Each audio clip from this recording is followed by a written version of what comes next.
से चुनौती की चर्चा कंप्लीट करने के बाद आज हम लोग सीमा सुरक्षा और सीमा प्रबंधन के विषय में चर्चा करेंगे।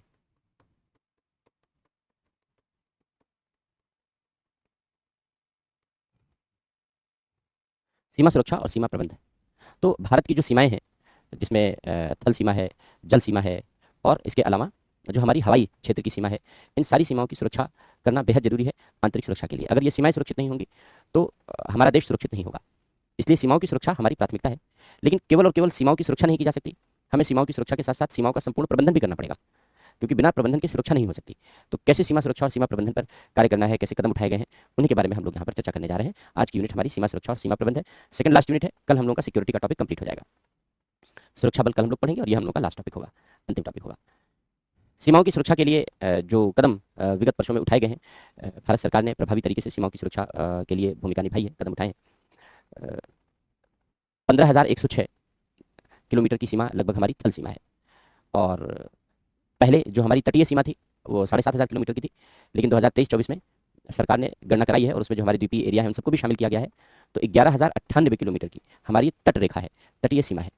तो 11,098 किलोमीटर की तटीय रेखा यानी जो हमारी जल सीमा है और हमारी स्थल सीमा 15,106.7 किलोमीटर की, इन सब की सुरक्षा भारत सरकार की जिम्मेदारी है। कैसे इन सीमा सुरक्षाओं के लिए व्यवस्था की गई है, इसी के बारे में हम लोग पढ़ेंगे। सीमा सुरक्षा और सीमा प्रबंध आवश्यक क्यों है? सीमा सुरक्षा और सीमा प्रबंध की आवश्यकता इसलिए है जिससे हम प्रभावी तरीके से सीमाओं से होने वाली अवैध घुसपैठ को रोक सकें, सीमाओं से होने वाले अवैध कारोबार को रोक सकें। हमारे यहाँ जितना भी पाकिस्तानी आतंकवाद है वो घुसपैठ के कारण है। अगर हम पाकिस्तान से होने वाली घुसपैठ को पूरी तरीके से रोक दें तो क्या पाकिस्तानी आतंकी भारत में प्रवेश कर सकते हैं? नहीं कर सकते। क्या जम्मू कश्मीर के जो युवा हैं वो पाकिस्तान में जाकर आतंकी की ट्रेनिंग ले सकते हैं? नहीं ले सकते। लेकिन चूंकि अवैध घुसपैठ पर पूरी तरीके से नियंत्रण कर पाना संभव नहीं रहा है, बहुत सारे रीजन है, चर्चा करेंगे हम लोग। इस कारण से पाकिस्तान भारत में आतंकवाद प्रमोट करता है। तो अगर आंतरिक सुरक्षा के लिए मजबूत कदम उठाने हैं तो अवैध घुसपैठ रोकनी पड़ेगी। अवैध कारोबार, ड्रग का कारोबार बड़े पैमाने पर होता है। पंजाब, उड़ता मणिपुर, बहुत सारे देश के अलग अलग भागों में ड्रग का रैकेट चलाया जा रहा है। युवाओं को ड्रग की तरफ आकर्षित किया जा रहा है, बड़े सिस्टमेटिक तरीके से। सिंडिकेट है उनका, रैकेट है उनका, क्योंकि युवा ही सबसे बड़े उपभोक्ता बनेंगे ड्रग के। और अगर किसी देश को बर्बाद करना है तो उसकी युवा पीढ़ी को बर्बाद कर दीजिए, देश बर्बाद हो जाएगा, देश नष्ट हो जाएगा। तो हमें युद्ध लड़ने की जरूरत ही नहीं है, क्योंकि युवा पीढ़ी को नशेड़ी बना दीजिए, नशे वाला बना दीजिए, पूरा देश बर्बाद। तो हमें जो इंटरनल, क्योंकि देश के भीतर भी ऐसे बहुत सारे लोग हैं जो इस तरीके के ड्रग रैकेट को हवा देते हैं, प्रोत्साहन देते हैं, तो हमें इंटरनली उन्हें आइडेंटिफाई करना पड़ेगा, उन्हें रोकना पड़ेगा, उन पर प्रहार करना पड़ेगा। और जो बाहर से ड्रग के असाइनमेंट आते हैं उनको रोकना पड़ेगा। ड्रग की अवैध तस्करी है, हथियारों की अवैध तस्करी है। हथियारों की तस्करी ना हो तो इन वाम उग्रवादियों को हथियार और गोला बारूद मिलेंगे ही नहीं। वाम उग्रवादी अपने आप खत्म हो जाएंगे, अपने आप समाप्त हो जाएंगे। लेकिन हथियारों की तस्करी होती है, मानव तस्करी होती है। अभी जलपाईगुड़ी रेलवे स्टेशन पर पश्चिम बंगाल के पास करीब 56-57-60 के आसपास महिलाएं, आरपीएफ ने उनको रेस्क्यू किया। एक आरपीएफ के जवान को शक हो गया कि भाई ट्रेन के डिब्बे में इतनी महिलाएं बैठी हैं और उनके चेहरे के जो भाव है वो बहुत नॉर्मल नहीं है। तो उन्होंने महिलाओं से पूछा कि भाई कहाँ जा रहे हो, कहाँ टिकट है तुम्हारा? तो महिलाओं ने बताया कि हम बेंगलुरु जा रहे हैं, वहाँ हमको नौकरी मिलेगी, नौकरी करने जा रहे हैं। तो नौकरी मिल गई? बोले नहीं, वहाँ जाने पर मिलेगी, और ट्रेन बिहार जा रही थी। तो आरपीएफ के जवान ने कहा ये तो ट्रेन बिहार जा रही है, बेंगलुरु तो जा नहीं रही है। तो उन महिलाओं ने कहा भाई हमारा जो सेठ है उसने हमें यही बताया है, हमको यही बैठाया गया है। फिर आरपीएफ के जवान ने अपने साथियों को बुला लिया, फिर जो इनका लीडर था उसको पकड़ा गया दौड़ा करके, और फिर उन लगभग 60 महिलाओं को रेस्क्यू किया गया, वरना वो मानव तस्करी का शिकार हो जाती। हर साल सैकड़ों बच्चे देश में गायब हो जाते हैं, हजारों बच्चे देश से गायब हो जाते हैं। मानव तस्करी हो रही है, मानव तस्करी है, मानव अंगों का दुर्व्यापार है, जानवरों की तस्करी है, तरह तरह के अपराध हैं। और इन अपराधों से पैसे लोग कमाते हैं और उन पैसों का उपयोग आतंकी संगठन करते हैं। तो इन हम लोगों ने संगठित अपराध और आतंकवाद के बीच संबंध पढ़ा है। अगर इसको हमें रोकना है तो सीमाओं की चौकसी बढ़ानी होगी, सीमाओं की सुरक्षा करनी होगी, सीमाओं का बेहतर विकास करना होगा। नहीं तो सीमा पार से होने वाले ऐसे अपराध हम रोक नहीं पाएंगे, और सीमा पार से होने वाले अपराध नहीं रुकेंगे तो देश में आतंकवाद और उग्रवाद नहीं रुकेगा। इसलिए आतंकवाद और उग्रवाद की रोकथाम के लिए इन सारी प्रवृत्तियों पर विराम लगाना बेहद आवश्यक है। इसीलिए सीमा सुरक्षा और सीमा प्रबंध आवश्यक है। इसके अलावा जो सीमावर्ती क्षेत्रों में रह रहे लोग हैं, बॉर्डर एरियाज में जो लोग रहते हैं, उन बॉर्डर एरियाज में रह रहे लोगों के लिए आधारभूत सुविधाएं, भोजन, पेयजल, शिक्षा, स्वास्थ्य, सड़क, बिजली, ये सब उपलब्ध करानी है। नहीं उपलब्ध कराएंगे तो वे विदेशी हाथों में आसानी से बिक सकते हैं और देश की सुरक्षा के लिए खतरनाक बन सकते हैं। इसलिए सीमावर्ती क्षेत्रों का उचित विकास होना चाहिए, जिससे सीमावर्ती क्षेत्रों में हमारे सुरक्षा बल के जवान प्रॉपर गश्त कर सकें, सीमावर्ती क्षेत्रों में रह रहे लोगों का साथ ले सकें, उनका समर्थन प्राप्त कर सकें और उनके सहयोग और उनके समर्थन से सुरक्षा का एक प्रभावी वातावरण निर्मित कर सकें। तो पूरे देश से हमें सीमाओं की पूरे देश को सुरक्षित रखने के लिए, आतंकी हमलों, उग्रवादी हमलों, इन सबसे सुरक्षित रखने के लिए सबसे पहले हमें अपनी सीमाओं को सुरक्षित करना सीखना होगा। क्या कदम उठाए गए हैं इनके लिए वो हम समझेंगे। पहले लिखो यहाँ पर सीमा सुरक्षा एवं सीमा प्रबंध की आवश्यकता।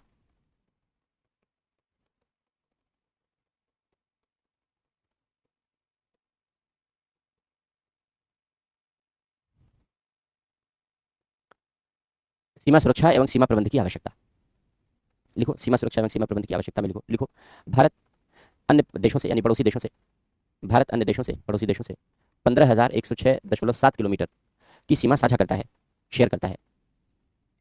15,106.7 किलोमीटर की सीमा साझा करता है, जिसमें 106 किलोमीटर की सीमा हमारे कब्जे में नहीं है, क्योंकि वो अफगानिस्तान से मिलती है, पाकिस्तान के कब्जे में है। वो लेना है हमें। हम लोगों ने सोचा था ऑपरेशन सिंदूर से आ जाएगा, लेकिन आ नहीं पाया।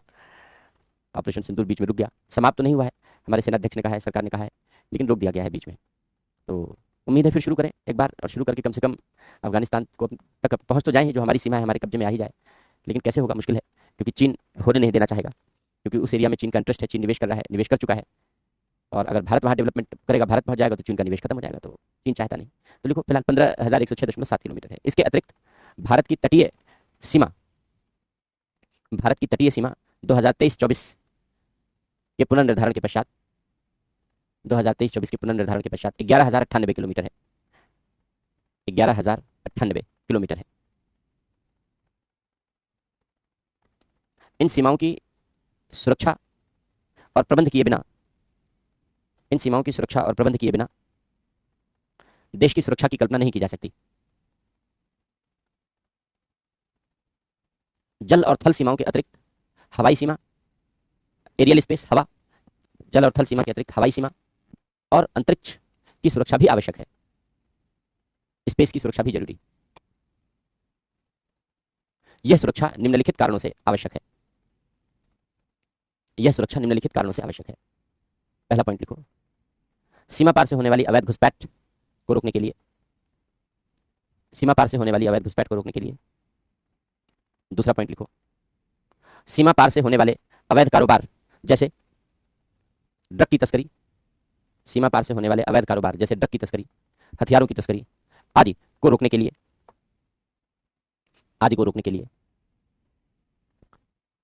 अगला पॉइंट, सीमा से संबंधित या सीमा से लगे हुए, सीमा से संलग्न, सीमा से लगे हुए देशों के साथ, सीमा से लगे हुए देशों के साथ प्रभावी संबंधों का विकास करने के लिए, प्रभावी संबंधों का विकास करने के लिए।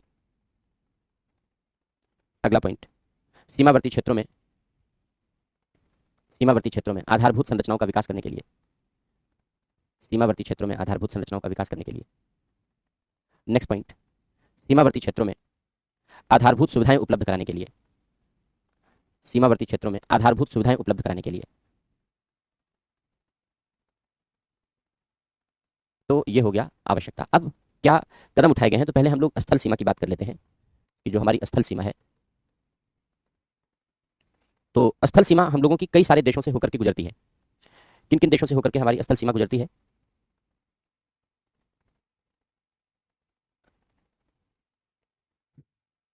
पाकिस्तान, अफगानिस्तान, चीन, नेपाल, भूटान, म्यांमार, बांग्लादेश, इन क्षेत्रों से होकर के हमारी स्थल सीमा गुजरती है ये।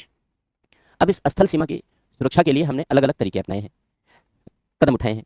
क्या कदम उठाए गए हैं सरकार ने विगत वर्षों में? पहली बात, स्थल सीमा की सुरक्षा के लिए हमने एक सीमा एक सुरक्षा बल के सिद्धांत को अपनाया। एक सीमा एक सुरक्षा बल के सिद्धांत का आशय यह है कि अलग अलग सीमाओं की सुरक्षा की जिम्मेदारी अलग अलग पुलिस बलों को दे दी। जैसे पाकिस्तान की सीमा की सुरक्षा की जिम्मेदारी बीएसएफ करती है। क्योंकि बांग्लादेश भी पहले पाकिस्तान का हिस्सा था, इसलिए बांग्लादेश की सीमाओं की सुरक्षा की जिम्मेदारी भी बीएसएफ करती है, बॉर्डर सिक्योरिटी फोर्स करती है। चीन से लगी हुई जो सीमाओं की सुरक्षा है वो आईटीबीपी करती है। बीएसएफ यानी बॉर्डर सिक्योरिटी फोर्स, इनके बारे में कल पढ़ेंगे हम लोग। आईटीबीपी यानी इंडो तिब्बत बॉर्डर पुलिस, क्योंकि ये एरिया तो तिब्बत का एरिया है, चीन ने तो अवैध कब्जा कर रखा है, तो इसलिए बेसिकली तो ये तिब्बत है, लेकिन चीन ने अवैध कब्जा कर लिया है, इसलिए इंडो तिब्बत बॉर्डर पुलिस है, इंडो चाइना बॉर्डर पुलिस नहीं है। चीन इस बात को लेकर नाराज रहता है।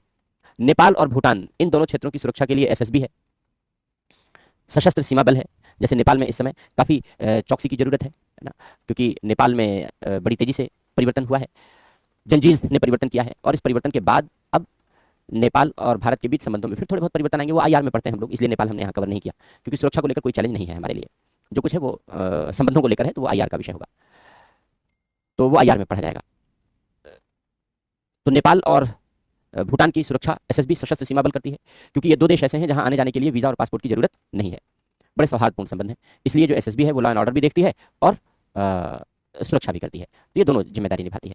इसके अलावा जो म्यांमार से लगी हुई सीमाएं हैं, इनकी सुरक्षा की जिम्मेदारी असम राइफल्स की है, एआर की है, असम राइफल्स इनकी सुरक्षा करती है। तो एक सीमा एक सुरक्षा बल का सिद्धांत अपनाया गया है, और इसी सिद्धांत के आधार पर सुरक्षा की चाक चौबंद व्यवस्था की गई है। तो पहला तो यही प्रिंसिपल है कि एक सीमा की सुरक्षा के लिए एक सुरक्षा बल होगा, लेकिन भले ही हर सीमा के लिए सुरक्षा बल एक है, लेकिन प्रत्येक सीमा की सुरक्षा के लिए एक व्यापक रणनीति अपनाई गई है। हर सीमा की सुरक्षा के लिए रणनीति अपनाते समय इन सीमा जो बल हैं ये केंद्रीय पुलिस बल कहलाते हैं। इन केंद्रीय पुलिस बलों को रणनीति में भागीदार बनाया जाता है और सीमाओं की पूरी सुरक्षा की जिम्मेदारी इन्हीं के ऊपर आरोपित की गई है। सीमाओं की सुरक्षा करने के लिए सीमावर्ती क्षेत्रों का विकास भी किया जा रहा है, क्योंकि अगर ये सीमावर्ती क्षेत्र विकसित नहीं होंगे तो यहाँ रह रहे लोगों को घुसपैठिए बड़ी आसानी से प्रयोग करेंगे और असंगठित अपराध रोका नहीं जा सकेगा, अवैध तस्करी आदि रोकी नहीं जा सकेगी। इसलिए भारत सरकार ने बीएडीपी प्रोग्राम चलाया था। अगले पेज पर लिख लेते हैं बीएडीपी, बॉर्डर एरिया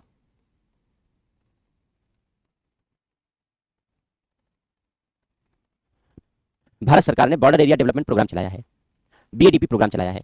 इस बॉर्डर एरिया डेवलपमेंट प्रोग्राम के माध्यम से जो सीमावर्ती लगभग 17 राज्य कवर होते हैं, उन 17 राज्यों के सीमावर्ती क्षेत्रों का विकास किया जाता है। 2004 में भारत सरकार के गृह मंत्रालय ने इस प्रोग्राम की शुरुआत की है। पूरी तरीके से 100% पैसा भारत सरकार के द्वारा दिया जाता है राज्य सरकारों को। राज्य सरकारें उन सीमावर्ती क्षेत्रों में इन पैरामिलिट्री फोर्सेस के साथ मिलकर के वहां पर विकास की रणनीति बनाती है और जिलाधिकारी वहां विकास कार्यों को लागू करता है। बेहतर सड़कें बनाना, मोबाइल टावर लगाना, पेयजल की व्यवस्था करना, शिक्षा और स्वास्थ्य की व्यवस्था करना, लोगों के लिए स्थानीय रोजगार की व्यवस्था करना, यानी उन जिलों जो सीमावर्ती जिले हैं सीमावर्ती राज्यों में, उन सीमावर्ती जिलों को पूर्ण विकसित जिले बनाया जाए, क्योंकि अगर विकसित जिले बनाएंगे तभी हम वहां लोगों को भारत की सुरक्षा व्यवस्था के साथ कनेक्ट कर पाएंगे और तभी हम बेहतर सुरक्षा व्यवस्था स्थापित कर पाएंगे। तो बीएडीपी प्रोग्राम कार्य कर रहा है। राज्य सरकारें संसाधनों का रोना न रोएं, इसके लिए ये 100% सेंट्रली फंडेड प्रोग्राम है। इसके लिए 100% पैसा भारत सरकार प्रोवाइड करती है, भारत सरकार उपलब्ध कराती है। इसी प्रोग्राम को आगे बढ़ाते हुए सरकार ने अभी वाइब्रेंट विलेज प्रोग्राम की शुरुआत की है। बेसिकली जो एलएसी यानी जो चीन से लगे हुए सीमावर्ती क्षेत्र हैं, इन चीन से लगे हुए सीमावर्ती क्षेत्रों में वाइब्रेंट विलेज प्रोग्राम शुरू किया गया है। आप इसको कह सकते हैं कि ये बीएडीपी का एक्सटेंशन है एक तरीके का, क्योंकि यहाँ जो चाइना के समीप, चाइना सीमा के समीप जो सीमावर्ती गांव थे, उनके विकास के लिए बहुत तेजी से प्रयास नहीं किया जा सका। बीएडीपी लागू होने के बाद भी नहीं किया जा सका। इसलिए नहीं किया जा सका क्योंकि राज्य सरकारों ने इच्छा शक्ति नहीं दिखाई। राज्य सरकारों ने इच्छा शक्ति क्यों नहीं दिखाई? क्योंकि केंद्र से पैसा मिलता है। अगर जिले विकसित हो जाएंगे, गांव विकसित हो जाएंगे तो केंद्र से पैसा आना बंद हो जाएगा, तो पैसा आता रहे, इसके लिए विकास कार्य धीमा कर दिया गया। तो बड़ी राजनीति बड़ी गंदगी वाली चीज़ है। राज्यों में तो जो संकीर्ण राजनीति है वो और भी गंदी है और भी खराब है। नतीजा ये हुआ कि 2004 से बीएडीपी लागू है, चल रहा है। हर साल भारत सरकार से पैसा राज्य सरकारें लेती हैं, लेकिन उन पैसों का सही तरीके से उपयोग नहीं करती हैं। तो भारत सरकार ने चूंकि चीन से लगी हुई सीमाओं की सुरक्षा बेहद चुनौतीपूर्ण हो गई, इसलिए वाइब्रेंट विलेज प्रोग्राम चलाया और BIM, border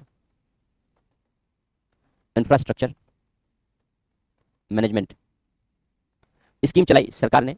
BIM, border infrastructure management की शुरुआत की वर्तमान सरकार ने, और इसके माध्यम से जो बॉर्डर एरियाज हैं उनके इंफ्रास्ट्रक्चर को मजबूत किया जाने लगा।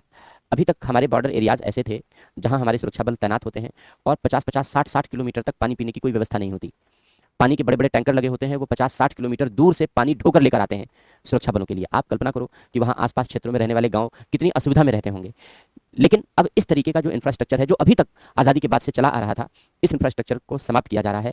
आधुनिक इंफ्रास्ट्रक्चर बनाए जा रहे हैं, अच्छी सड़कें बनाई जा रही हैं, टनल्स बनाए जा रहे हैं, फ्लाईओवर्स बनाए जा रहे हैं, पुल बनाए जा रहे हैं, जिससे बॉर्डर एरियाज के पूरे क्षेत्र को कनेक्ट किया जा सके और पानी बिजली जैसी जो मूलभूत सुविधाएं हैं, पानी बिजली जैसी मूलभूत सुविधाओं की उपलब्धता सुनिश्चित की जा रही है। ये अब अभी 5-6 साल से 7 साल से सरकार ने फोकस करना शुरू किया है। 8 साल मान लो। आज़ादी के बाद इतने दिनों तक बॉर्डर इंफ्रास्ट्रक्चर पर कोई वर्क हुआ ही नहीं, जीरो काम किया गया, जीरो वर्क हुआ। इसलिए सीमाएं हमारी पोरस नहीं और सीमाओं की सुरक्षा बड़ा मुश्किल रहा। लेकिन अब अच्छी सड़कें बन जाने से सीमाओं पर हमारी गश्त बढ़ गई। हमारे सेना के जवान, सुरक्षा बल के जवान बेहतर गश्त कर सकते हैं क्योंकि अच्छी सड़कें हैं। वहाँ आसपास रहने वाले जो लोग हैं उनके पास पानी बिजली जैसी मुख्य सुविधाएं पहुंच रही हैं, अभी तक बिल्कुल नहीं थी। पूरा जीवन 21वीं शताब्दी में भी उनका जीवन अंधेरे में गुजरता है, 21वीं शताब्दी में भी उनका जीवन अंधेरे में गुजर रहा था। तो इसलिए ये बेहद जरूरी था कि जो बॉर्डर एरियाज हैं उनके इंफ्रास्ट्रक्चर को मजबूत बनाए, वरना पड़ोसी देश उकसाएंगे लोगों को। देखो तुम्हारी सरकार तुम्हें क्या देती है, बहुत भारत भारत करते हो, क्या दिया तुम्हें भारत सरकार ने? बिजली तक नहीं है तुम्हारे पास, पानी तक नहीं है तुम्हारे पास। उकसाया जा सकता है और उकसाता था, चीन खूब उकसाता था। लेकिन अच्छी बात यह है कि सरकारों ने इन चीज़ों को ध्यान दिया, इन कमियों को ध्यान दिया और इन कमियों को ध्यान देकर के अब बेहतर व्यवस्था की जा रही है। पठानकोट हमले के बाद सरकार ने सुरक्षा के लिए CIBMS स्कीम चलाई है। वैसे परंपरागत तरीके से तो सीमाओं की सुरक्षा के लिए सुरक्षा बल के जवान गश्त करते हैं, वहाँ पर फ्लड लाइट्स यानी तेज रोशनी की व्यवस्था की जाती है। जो ऊंची ऊंची तेज रोशनियाँ लगाई जाती हैं उनको फ्लड लाइट्स कहते हैं। तो फ्लड लाइट्स की व्यवस्था की गई है, तेज रोशनी की व्यवस्था की गई है। तो ये सब कटीले तार लगाए गए हैं, फेंसिंग की गई है, बाड़े लगाई गई हैं, बाड़े कहते हैं उन्हें, या कटीले तार, बाड़बंदी कहते हैं, या कटीले तार लगाना कहते हैं, फेंसिंग कहते हैं। तो सरकार ने फेंसिंग पर ध्यान दिया है। लेकिन इन सब के बावजूद भी आतंकी घुसपैठ कर लेते थे। आतंकी घुसपैठ इसलिए कर लेते थे क्योंकि बजरंगी भाईजान ने बताया था कि अगर कटीले तार लगे हों तो जमीन के नीचे से जाया जा सकता है, आया जा सकता है। तो ऐसे बजरंगी भाईजानों को भी रोका जा सके, ऐसे बजरंगी भाईजानों को भी रोकना बहुत जरूरी है। तो CIBMS को लागू किया गया, comprehensive integrated border management system. क्योंकि ये पता चला कि जो पठानकोट जब आतंकी हमला हुआ तो पठानकोट आतंकी हमले में नदी के रास्ते चले आए। अब नदी के किनारे तो बाड़े लगाई नहीं जा सकती, कटीले तार तो लगाए नहीं जा सकते। तो मधुकर गुप्ता की कमेटी बनाई गई और उसने इलेक्ट्रॉनिक निगरानी के बारे में सिफारिशें की। तो उसके लिए सीआईबीएमएस स्कीम लॉन्च की गई। अब सीआईबीएमएस के अंतर्गत लेजर वॉल तैयार की जाती है, यानी लेजर बीम हम कनेक्ट करते हैं और उसके माध्यम से एक कृत्रिम वॉल तैयार करते हैं जो इनविजिबल होती है। कोई भी ऑब्जेक्ट उसे क्रॉस करेगा तो दिखाई पड़ जाएगा। तो लेजर वॉल पर फोकस किया जा रहा है। यूएवी अनमैन्ड एरियल व्हीकल, यानी इसको ड्रोन कहते हैं, ड्रोन का प्रयोग किया जा रहा है। Unmanned aerial vehicle, thermal imaging system का यूज किया जा रहा है, यानी ऊपर से सैटेलाइट मॉनिटरिंग करते हैं और थर्मल इमेज तैयार करते हैं। हम लोगों के बॉडी का टेम्परेचर 30 डिग्री सेल्सियस होता है। तो 30 डिग्री सेल्सियस की जो इमेज थर्मल इमेज तैयार होगी, इसका मतलब आदमी आ जा रहा है।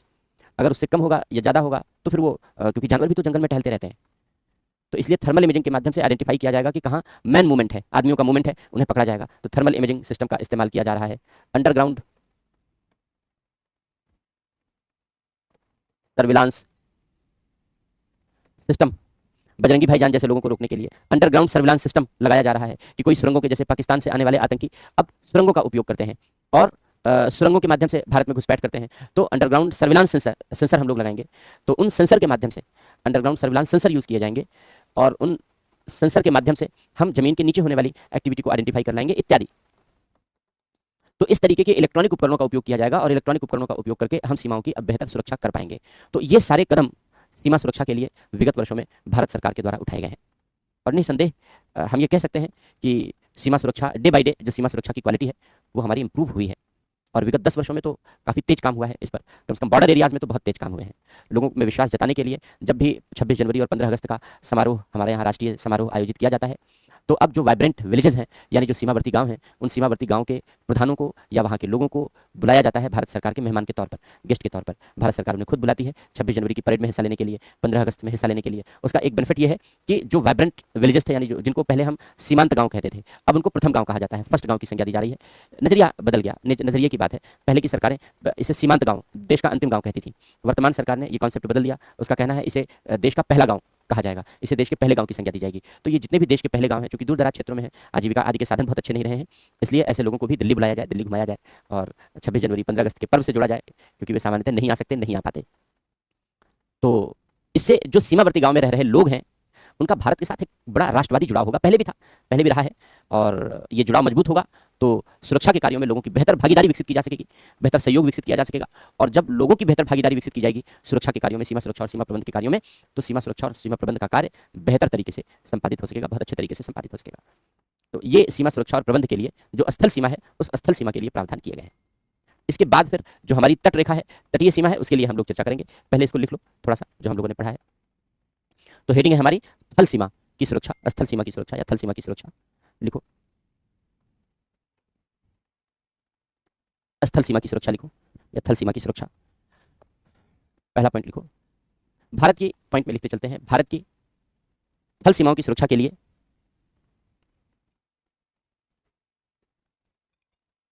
भारत की थल सीमाओं की सुरक्षा के लिए व्यापक रणनीति अपनाई गई है। व्यापक रणनीति अपनाई गई है जिसके अंतर्गत सुरक्षा और विकास दोनों पर बल दिया जा रहा है। सुरक्षा और विकास दोनों पर बल दिया जा रहा है। अगला पॉइंट, प्रत्येक सीमा की सुरक्षा के लिए पृथक पृथक रणनीति अपनाई गई है। प्रत्येक सीमा की सुरक्षा के लिए पृथक पृथक रणनीति अपनाई गई है। नेक्स्ट पॉइंट, एक सीमा एक सुरक्षा बल, एक सीमा एक सुरक्षा बल के सिद्धांत के आधार पर, एक सीमा एक सुरक्षा बल के सिद्धांत के आधार पर सीमाओं की सुरक्षा की जा रही है। सीमाओं की सुरक्षा की जा रही है। अर्थात प्रत्येक सीमा की सुरक्षा का दायित्व, अर्थात प्रत्येक सीमा की सुरक्षा का दायित्व पृथक सुरक्षा बल को सौंपा गया है। पृथक सुरक्षा बल को सौंपा गया है। जैसे जैसे पाकिस्तान और बांग्लादेश की सीमा सुरक्षा का दायित्व, पाकिस्तान और बांग्लादेश की सीमा सुरक्षा का दायित्व बीएसएफ का है। बीएसएफ का है। चीन से संलग्न सीमा की सुरक्षा, चीन से संलग्न सीमा की सुरक्षा का दायित्व आईटीबीपी निभाती है, आईटीबीपी निभाती है। इन सब के बारे में कल पढ़ेंगे। नेपाल और भूटान की सुरक्षा का दायित्व, नेपाल और भूटान की सुरक्षा का दायित्व एसएसबी पर है, सशस्त्र सीमा बल पर है। और म्यांमार से संलग्न सीमा, और म्यांमार से संलग्न सीमा की सुरक्षा का दायित्व असम राइफल्स का है, असम राइफल्स का है। इसके अतिरिक्त आवश्यकता के अनुसार, इसके अतिरिक्त आवश्यकता के अनुसार सेना की मदद भी ली जाती है।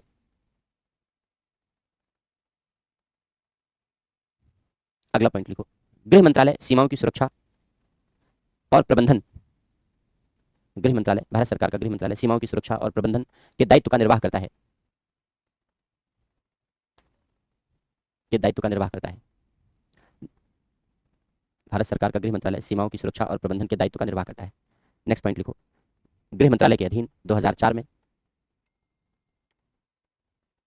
गृह मंत्रालय के अधीन 2004 में सीमा प्रबंधन विभाग का गठन किया गया, सीमा प्रबंधन विभाग का गठन किया गया। और इसने, सीमा प्रबंधन विभाग का गठन किया गया और इसने बॉर्डर एरिया डेवलपमेंट प्रोग्राम, सीमा क्षेत्र विकास कार्यक्रम, और इसने BADP, border area development programme की शुरुआत की है, border area development programme BADP की शुरुआत की है। यह कार्यक्रम 100% संघ सरकार के वित्त पोषण पर आधारित है, यह कार्यक्रम 100% संघ सरकार के वित्त पोषण पर आधारित है। राज्य सरकारें ऐसे क्षेत्रों के विकास के लिए योजनाएं तैयार करती हैं, राज्य सरकारें ऐसे क्षेत्रों के विकास के लिए योजनाएं तैयार करती हैं जिनमें वहां तैनात सुरक्षा बलों की सहायता ली जाती है, जिनमें वहां तैनात सुरक्षा बलों की सहायता भी ली जाती है। और जिले के जिलाधिकारी का, जिले का जिलाधिकारी इन योजनाओं के कार्यान्वयन का दायित्व निभाता है, और जिले का जिलाधिकारी इन योजनाओं के कार्यान्वयन का दायित्व निभाता है। यह योजना 17 राज्यों में चलाई जा रही है, जिसका उद्देश्य है, डैश, सीमावर्ती क्षेत्रों में रह रहे, सीमावर्ती क्षेत्रों में रह रहे लोगों को आधारभूत सुविधाएं उपलब्ध कराना, जिसका उद्देश्य है डैश, सीमावर्ती क्षेत्रों में रह रहे लोगों को आधारभूत सुविधाएं उपलब्ध कराना, कमा आधारभूत ढांचे का विकास करना,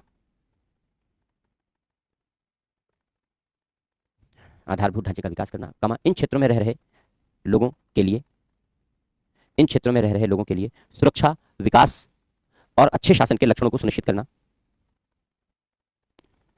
सुरक्षा, विकास और अच्छे शासन के लक्षणों को सुनिश्चित करना,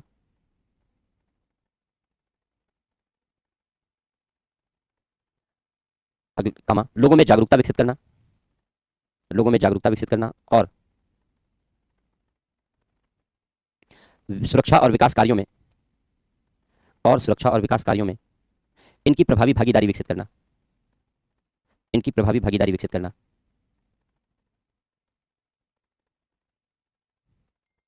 अगला पॉइंट लिखो, भारत सरकार ने 2022-23 में, 2022-23 में वाइब्रेंट विलेज प्रोग्राम की शुरुआत की है,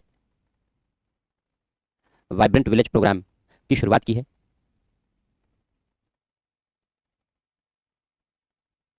यह मुख्य रूप से, यह मुख्य रूप से चीन की सीमाओं से संलग्न, चीन की सीमाओं से संलग्न गांवों के, चीन की सीमाओं से संलग्न गांवों के विकास और उन्हें उन्नत बनाने पर, और उन्हें उन्नत बनाने पर ध्यान केंद्रित करता है, ध्यान केंद्रित करता है। इसके अंतर्गत, इसके अंतर्गत इन क्षेत्रों में, इसके अंतर्गत इन क्षेत्रों में आधारभूत संरचनाओं, आधारभूत सुविधाओं, विद्युत, रिन्यूएबल एनर्जी इत्यादि बातों पर बल दिया जा रहा है, इत्यादि बातों पर बल दिया जा रहा है। अगला पॉइंट लिखो, 2021-22 में 2021-22 में भारत सरकार ने बॉर्डर इंफ्रास्ट्रक्चर मैनेजमेंट स्कीम की शुरुआत की है। बॉर्डर इंफ्रास्ट्रक्चर मैनेजमेंट स्कीम की शुरुआत की है। इसके माध्यम से सीमावर्ती क्षेत्रों में कटीले तार लगाने, फेंसिंग करने, अच्छी सड़कें बनाने, पुल टनल निर्मित करने, बॉर्डर आउटपोस्ट बनाने, चेकपोस्ट जिसे कहते हैं, बॉर्डर आउटपोस्ट या चेकपोस्ट बनाने, ऑपरेटिंग बेस बनाने, जहां से सैन्य संचालन हो सके, ऑपरेटिंग बेस बनाने इत्यादि पर बल दिया जा रहा है। फ्लड लाइट्स भी लिख सकते हैं, तेज रोशनी, इसलिए इत्यादि लिखा दिया, फ्लड लाइट्स इत्यादि पर बल दिया जा रहा है। अगला पॉइंट लिखो, 2016 में पठानकोट आतंकी हमले के बाद 2016 में पठानकोट आतंकी हमले के बाद भारत सरकार ने मधुकर गुप्ता समिति की सिफारिश के आधार पर पाकिस्तान से लगी हुई सीमाओं की सुरक्षा के लिए CIBMS comprehensive integrated border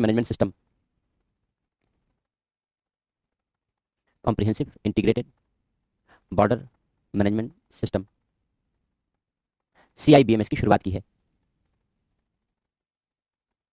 comprehensive integrated border management system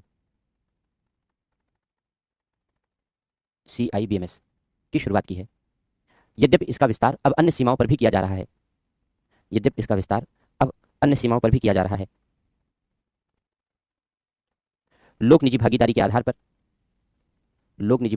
पर संचालित की जाने वाली इस योजना के माध्यम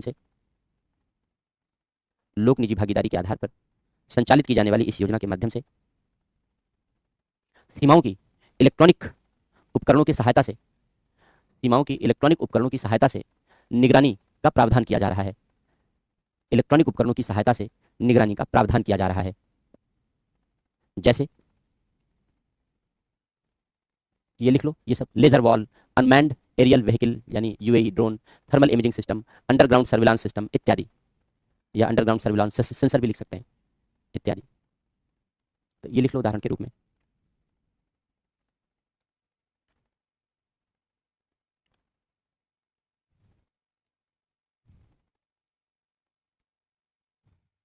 लेजर वॉल, UAV यानी ड्रोन, थर्मल इमेजिंग सिस्टम,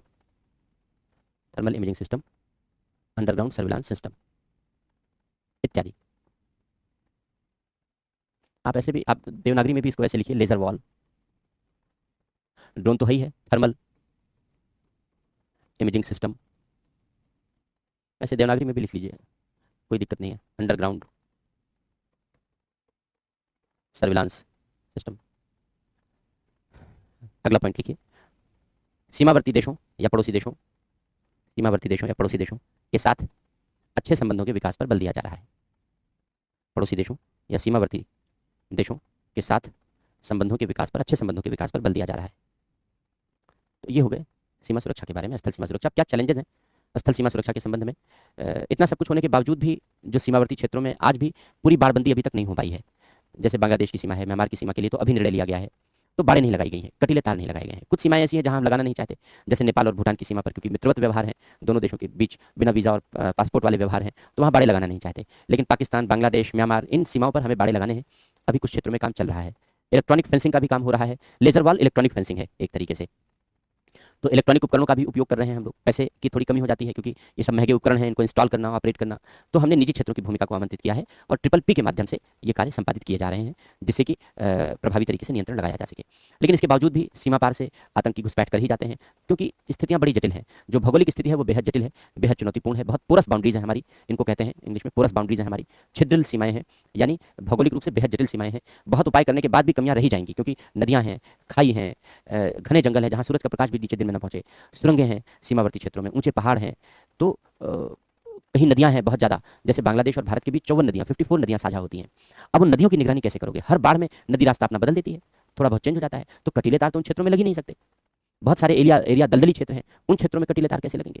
तो सीमाएं बड़ी जटिल हैं, भौगोलिक रूप से जटिलता अधिक है, और यह भौगोलिक जटिलता जो सुरक्षा संबंधी चुनौतियां हैं वो बड़ी गंभीर बना देती है।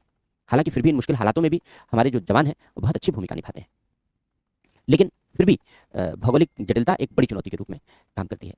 और यही कारण है कि जो अवैध घुसपैठ है उस पर विराम नहीं लगा। रोहिंग्या घुसपैठिए कितने भारत में आ गए, बांग्लादेशी घुसपैठिए आते ही रहते हैं, क्योंकि हमारे यहाँ भी उनको संरक्षण मिलता है, वो भी एक बहुत बड़ी चुनौती है।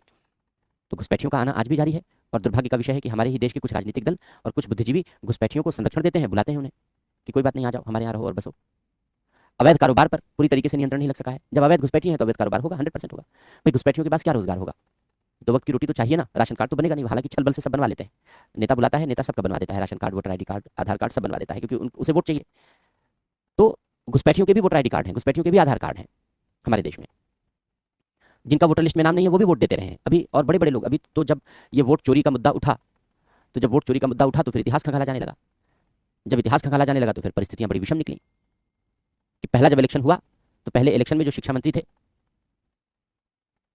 आजाद चुनाव हार गए तो नेहरू ने फोन किया, गोविंद बल्लभ पंत रामपुर से चुनाव लड़े थे वो, गोविंद बल्लभ पंत को फोन किया कि चुनाव जितवाओ। तो उन्होंने कहा कि जनाब रिजल्ट तो आ गया, आप क्या करें? तो बोले मैं कुछ नहीं जानता, अगर चुनाव नहीं जीते आजाद तो फिर तुम लोगों की कुर्सी गई, जिला डीएम भी गया, तुम भी गए। तो गोविंद बल्लभ पंत चीफ मिनिस्टर थे, उन्होंने डीएम को फोन किया, बोले भाई मुख्यमंत्री प्रधानमंत्री नाराज है, नेहरू जी नाराज है, इनको जितवाओ किसी भी तरीके से। तब बैलेट पेपर में नाम नहीं छपता था, तो उसी के बाद फिर बैलेट पेपर में नाम छापा जाने लगा, बस केवल मुहर लगा के जिसके वोट देना है उसको डाल दिया जाता था। तो डीएम ने वो रिजल्ट कैंसिल किया, फिर सारे बैलेट बक्से मंगवाए, जो जीता हुआ कैंडिडेट था उसके वोट निकाल करके आजाद के हिस्से में डाल दिए, फिर से काउंटिंग करवाई और आजाद को जीता हुआ घोषित कर दिया गया। ये पहली वोट चोरी थी पहले इलेक्शन में, और किसने करवाई? इस देश के प्रधानमंत्री ने करवाई, इस देश के प्रधानमंत्री ने करवाई। ये ऑन रिकॉर्ड है, ये रिटन है, ये ऑन रिकॉर्ड है, ये रिटन फैक्ट है ये। इसी तरीके से सोनिया गांधी जब भारत आई तो उन्होंने राजीव गांधी से विवाह किया, तो उनका वोटर लिस्ट में नाम, क्योंकि नागरिकता मिलने के बाद नाम जुड़ता है वोटर लिस्ट में, उन्हें भारत की नागरिकता नहीं मिली थी, वोटर लिस्ट में नाम उनका नहीं था, लेकिन वो दिल्ली में वोट देती थी। अब जब वोट चोरी का मुद्दा उठा तो गड़े मुर्दे उखाड़े जा रहे हैं। तो बिना भारत की नागरिकता मिले, बिना वोटर लिस्ट में नाम आए, यानी बिना भारत की नागरिकता के लिए उनका वोटर लिस्ट में नाम शामिल कर दिया गया, क्योंकि वोटर लिस्ट में नाम केवल नागरिकों का होता है, और बिना नागरिकता मिले वोटर लिस्ट में नाम शामिल हो गया और वो वोट देती रही। ये बड़ी घटनाएं हैं, छोटी छोटी क्षेत्रों में तो नेता करवाता ही रहता है। तो जो अवैध घुसपैठ है हमारे देश में, और जो अब उस अवैध घुसपैठ को या इलेक्टोरल प्रोसेस को नकारात्मक तरीके से प्रभावित करने के लिए अवैध घुसपैठ को संरक्षण हमारे देश के नेता ही देते हैं। इसलिए अवैध घुसपैठ और अवैध कारोबार को रोका नहीं जा सका है, ये बड़ी चिंता का विषय है। इसके अलावा जो बॉर्डर एरियाज हैं, 2014 से 2004 से चल रहा है वो programme, BADP, border area development programme, लेकिन अभी तक विकास नहीं हो पाया। क्यों? भ्रष्टाचार है, कमीशनखोरी है, और राज्य खुद नहीं चाहते, क्योंकि उन्हें लगता है कि भाई केंद्र से पैसा मिल रहा है, एक मुश्त मिल रहा है, डेवलप हो जाएगा, केंद्र पैसा देना बंद कर देगा, तो कम से कम पैसा आने दें केंद्र से। तो बीएडीपी के अंतर्गत जो प्रोग्राम लागू करने की जिम्मेदारी राज्यों की थी, उन्होंने उन प्रोग्राम को, बीएडीपी प्रोग्राम को प्रभावी तरीके से लागू ही नहीं किया। तो इस तरीके की जो कमियां रहीं, उन कमियों से हमारी जो सीमा सुरक्षा है वो बड़ी नकारात्मक तरीके से प्रभावित हुई। लेकिन अब जो कमियां रहीं, उन कमियों को दूर करने के लिए फिर हम लोग अब कदम उठा रहे हैं, प्रभावी भूमिका निभाई गई है, ये सारे कदम उठाए ही जा रहे हैं। इन कदमों में तेजी लाई जाने की आवश्यकता है, वित्तीय संसाधन एकत्र करने की जरूरत है, क्योंकि ज़्यादा से ज़्यादा वित्तीय संसाधन होंगे तो हम बड़ी मात्रा में यहाँ पर निवेश कर पाएंगे, और जितनी बड़ी मात्रा में हम यहाँ निवेश कर पाएंगे उतना प्रभावी तरीके से हम और डेवलपमेंट कर पाएंगे। लोगों को जागरूक बनाना होगा, जो सीमावर्ती क्षेत्रों में रह रहे लोग हैं उन्हें हमें एक इंटेलिजेंस फोर्स के रूप में इस्तेमाल करना होगा। इसका मतलब ये है कि अगर कहीं भी कोई अवैध घुसपैठ आदि हो रही है तो गाँव के लोगों की निगाह में सबसे पहले आएगी।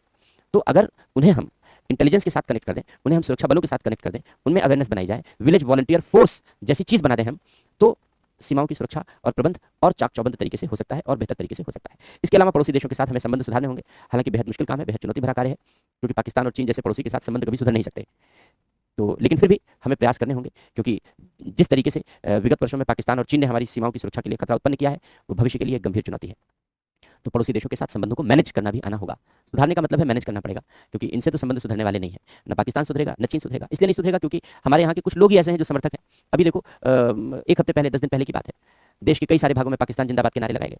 उस पाकिस्तान जिंदाबाद के नारे लगे जिसने अभी पहलगाम आतंकी हमला करवाया, जिसने ऑपरेशन सिंदूर के दौरान भारत पर हमला करने की कोशिश की, बड़े पैमाने पर चीन से, तुर्की से, मलेशिया से, अजरबैजान से, इन देशों से मदद लेकर के एटमी हमले की धमकी देता रहता है। लेकिन क्या किया जाए, देश के लोग ही खराब है कुछ लोग, तो उससे कुछ देश के लोगों को सबसे पहले सुधारना पड़ेगा। सबसे बड़ी समस्या तो देश के लोग हैं, इस देश के नागरिक हैं, उन्हें जागरूक बनाना पड़ेगा, जिनमें जागरूकता का बेहद अभाव है, बहुत अभाव है। लिखो, चुनौतियां लिखो, थल सीमा की सुरक्षा में चुनौतियां लिखो। पहला पॉइंट लिखो, भौगोलिक सीमाएं। पहला पॉइंट लिखो, सीमाएं भौगोलिक रूप से अत्यंत जटिल हैं। सीमाएं भौगोलिक रूप से अत्यंत जटिल हैं। अगला पॉइंट लिखो, अवैध घुसपैठ और अवैध कारोबार पर, अवैध घुसपैठ और अवैध कारोबार पर पूर्ण नियंत्रण नहीं लग सका है।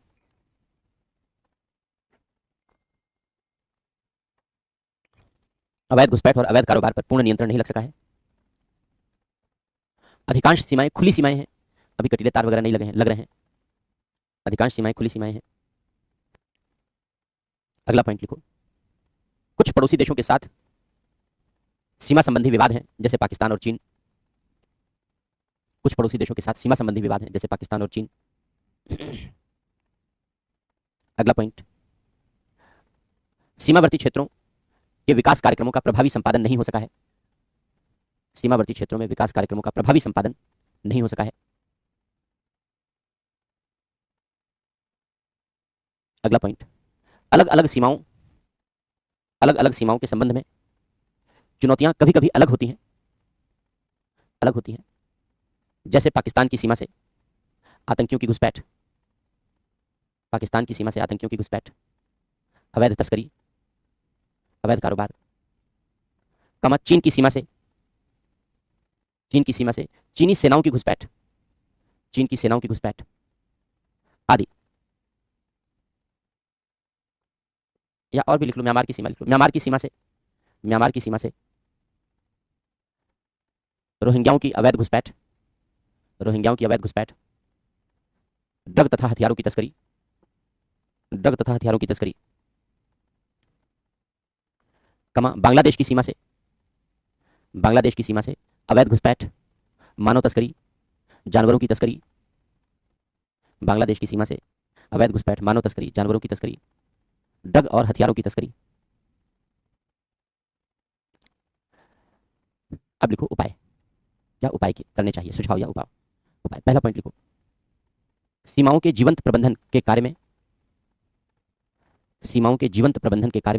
तेजी लाई जाए, तीव्रता लाई जाए। जो काम लागू किए जा रहे हैं उनको तेज लागू किया जाए। जीवंत प्रबंधन के कार्य में तीव्रता लाई जाए। अगला पॉइंट, सीमाओं के इलेक्ट्रॉनिक सुरक्षा के कार्य में तेजी लाई जाए। शुरुआत तो की ही गई है, तेजी लाना बहुत जरूरी है। अगला पॉइंट, सीमावर्ती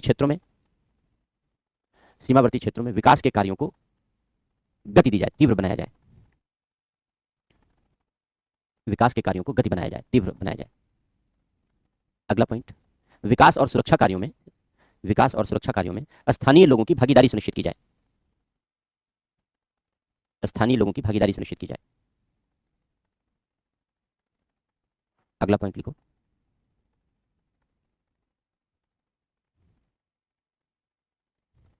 स्थानीय लोगों को सुरक्षा के पहलुओं के विषय में जागरूक बनाया जाए।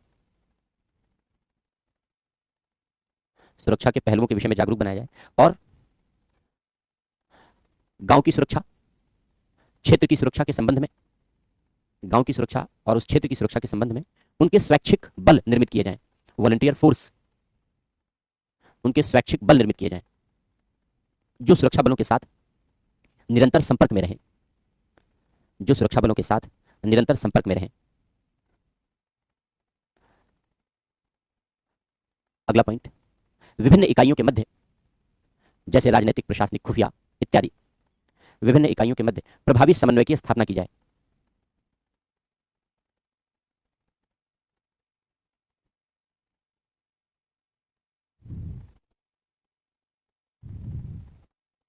और अगला पॉइंट, पड़ोसी देशों के साथ संबंधों में प्रभावी तरीके से सुधार पर बल दिया जाए। पड़ोसी देशों के साथ संबंधों में प्रभावी तरीके से सुधार पर बल दिया जाए।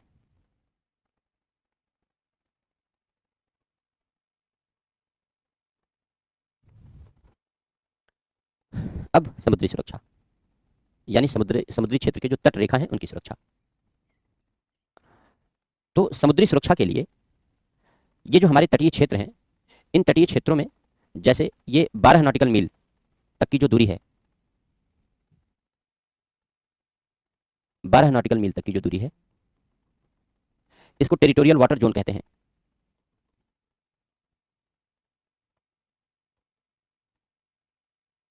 और यहां से जो 200 नॉटिकल मील तक की दूरी होती है इसको एक्सक्लूसिव इकोनॉमिक जोन कहते हैं।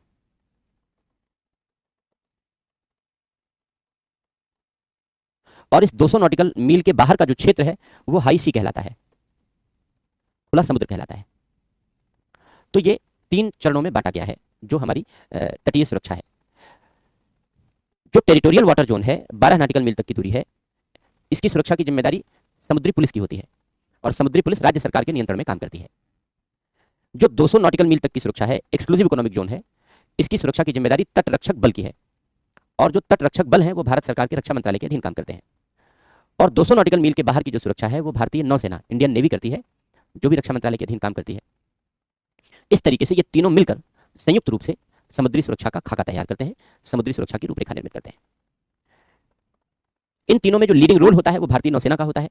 जब भी सुरक्षा संबंधी रणनीतियां बनानी होती हैं, सुरक्षा संबंधी पहल करनी होती है, तो तीनों ग्रुप की मीटिंग बुलाई जाती है, समुद्री पुलिस की और तटरक्षक बल की और नौसेना की। नौसेना के अधिकारी उस मीटिंग को लीड करते हैं और इन पूरे तटीय सुरक्षा के लिए रणनीतियां निर्मित की जाती हैं। यही तरीका है समुद्री सुरक्षा करने का। बेहतर और चाक चौबंद व्यवस्था रही है समुद्री सुरक्षा की, लेकिन 2008 में इस सुरक्षा में सेंधमारी हो गई और जो मुंबई में आतंकी हमला हुआ वो आतंकी हमला करने वाले लोग समुद्र के रास्ते ही आए थे। इसी रास्ते से आकर के उन्होंने आतंकी हमला किया। इसलिए समुद्री सुरक्षा की कमजोरियों को पहचाना गया और समुद्री सुरक्षा को और चाक चौबंद बनाने का प्रावधान किया गया। 2008 के बाद समुद्री सुरक्षा के संबंध में नए चेंजेस लाए गए। जो मीटिंग है नौसेना के नेतृत्व में उसको और रिगरस बना दिया गया और सघन बना दिया गया कि भाई वो टाइमली हो, इफेक्टिव मीटिंग हो और जो मीटिंग में मिनट्स हो, जो विवरण हो, उनका स्पष्ट उल्लेख हो और उनका उचित पालन हो। समुद्री पुलिस जो कि राज्य सरकारों के नेतृत्व में आते हैं, ये 9 राज्य हैं जो इन सीमावर्ती क्षेत्रों में हैं, तो इन सब की जो सीमाएं मिलती हैं समुद्री पुलिस वही कंट्रोल करते हैं। वे संसाधनों का रोना रोते थे, पैसे नहीं है हमारे पास, तो भारत सरकार के द्वारा एक मुश्त बजट दिया गया, एक मुश्त पैसा दिया गया, जिससे कि उसके माध्यम से, उस पैसे के माध्यम से राज्यों में समुद्री पुलिस के लिए आधुनिक संसाधन इकट्ठे किए जा सकें। समुद्री पुलिस की ज़्यादा गश्त नहीं होती थी क्योंकि उनके पास पेट्रोल नहीं होता था गश्त करने के लिए, नावें बहुत कम थी गश्त करने के लिए। रात में वैसे भी समुद्र बहुत खतरनाक हो जाते हैं, लेकिन अब अगर रात में मान लो घुसपैठ कर रहे हैं तो उनकी सुरक्षा के लिए निगरानी तो करनी ही पड़ेगी, तो उस निगरानी के लिए उपकरण नहीं थे हमारे पास। समुद्री पुलिस इन सारे अभावों से ग्रसित थी। लेकिन मुंबई हमले के बाद भारत सरकार ने एक मुश्त पैसा प्रोवाइड कराया और एक मुश्त पैसा प्रोवाइड करा के समुद्री पुलिस को आधुनिक सुविधाएं, सुरक्षा सुविधाएं उपलब्ध कराने का प्रावधान किया गया।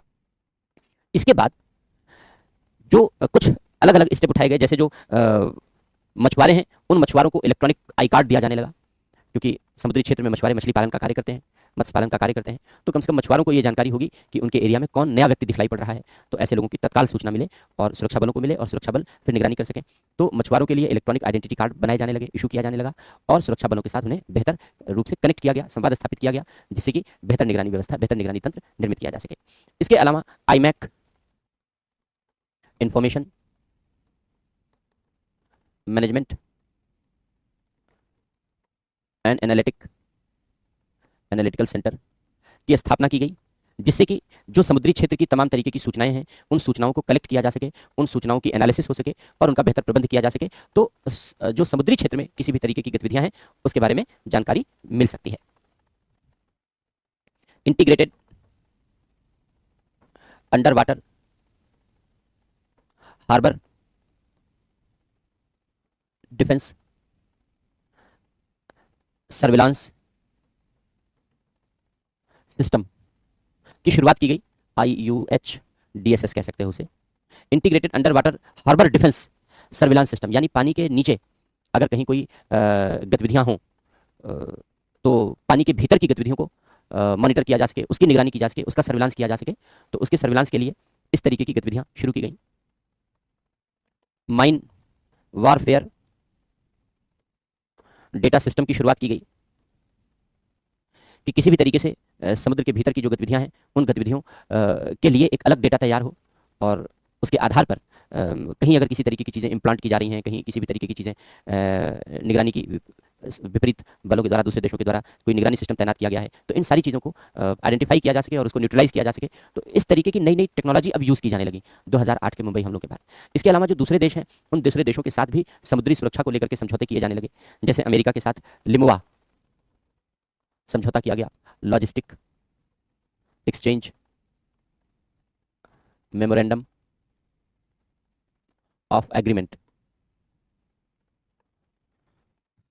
तो अमेरिका जैसे देशों के साथ, अन्य देशों के साथ भी लिमुआ जैसे एग्रीमेंट किए जाने लगे, जिससे कि हम दूसरे देशों के साथ लॉजिस्टिक एक्सचेंज को शेयर कर सकें, किसी भी तरीके की इन्फॉर्मेशन है उसको शेयर कर सकें, सुविधाएं हैं वो आपस में शेयर कर सकें। तो इस तरीके से दूसरे देशों के साथ समझौते भी किए जाने लगे। तो इन सारे कदमों के उठाए जाने के बाद अब समुद्री क्षेत्र को हम बेहतर तरीके से सुरक्षित कर पाए हैं। लेकिन समुद्री क्षेत्र की सुरक्षा के लिए चैलेंजेस आज भी हैं, घने हैं, क्योंकि बड़े बड़े जो ड्रग तस्करी है, अवैध घुसपैठ है, वो समुद्री रास्ते से भी होती है। अभी आपने देखा होगा कि पिछले कई महीनों में लगभग हजारों टन पिछले महीनों में हजारों टन ड्रग असाइनमेंट गुजरात और अन्य बंदरगाहों पर पकड़े गए हैं, जो विदेश से भारत में ड्रग तस्करी के लिए लाए गए थे। लेकिन सुरक्षा की चाक चौबंद व्यवस्था होने के नाते हमने ऐसे ड्रग असाइनमेंट को पकड़ लिया।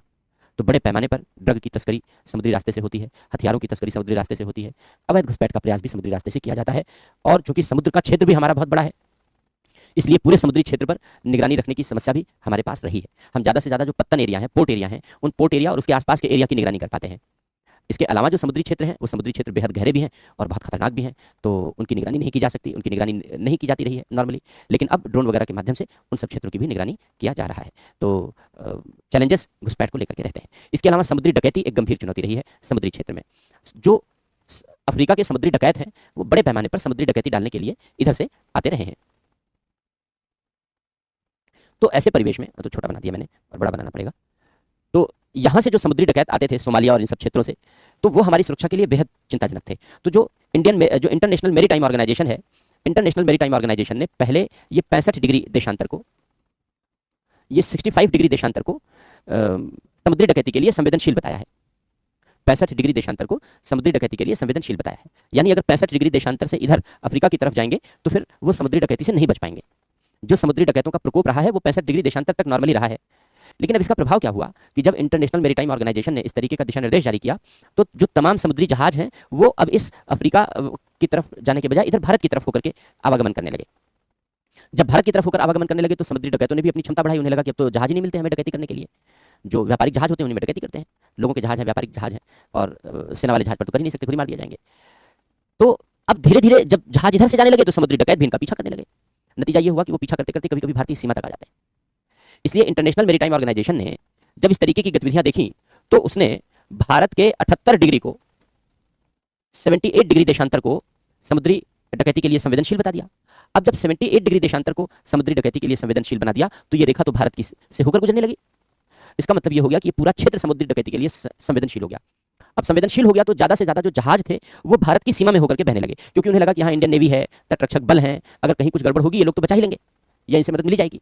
तो वे ज्यादा से ज्यादा जो समुद्री जहाज हैं अब वे भारत की सीमा से होकर गुजरने लगे। अब ये हमारी समुद्री संप्रभुता और समुद्री सुरक्षा के लिए खतरा हो गया, क्योंकि न जाने जहाज किसका है, आतंकियों का है या किसका है।